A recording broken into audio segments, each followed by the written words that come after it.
القطة الصغيرة مياو خرج من البيت وهو ماسك الفلوس اللي بابا وماما ادوها له عشان يجيب طلبات البيت. كان ماشي فرحان وهو بيقول: أنا كبرت وبقيت مسؤول. راح عند عمه صاحب المحل واشترى الحاجة المطلوبة، لكن وهو راجع في الطريق حط إيده في جيبه واتفاجئ، الفلوس وقعت منه. بدأ قلبه يدق بسرعة وقال: ياه، ماما هتزعل وبابا هيزعق لي.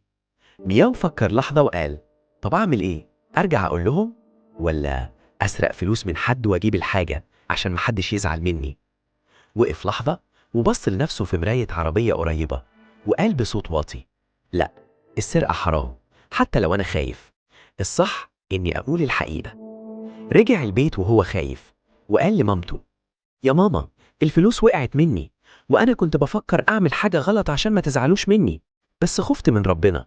ماما بصت له وابتسمت وقالت: أنا فخورة بيك يا مياو، الغلط مش إن الفلوس تقع، الغلط إنك تكذب أو تسرق، وأي حاجة تحصل تيجي تقولي على طول.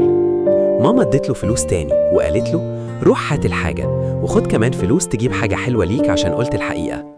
مياو كان مبسوط جدا وقال: أنا عمري ما هفكر أعمل حاجة غلط تاني. الصدق شجاعة، والاختيار الصح دايما بيخلينا فخورين بنفسنا.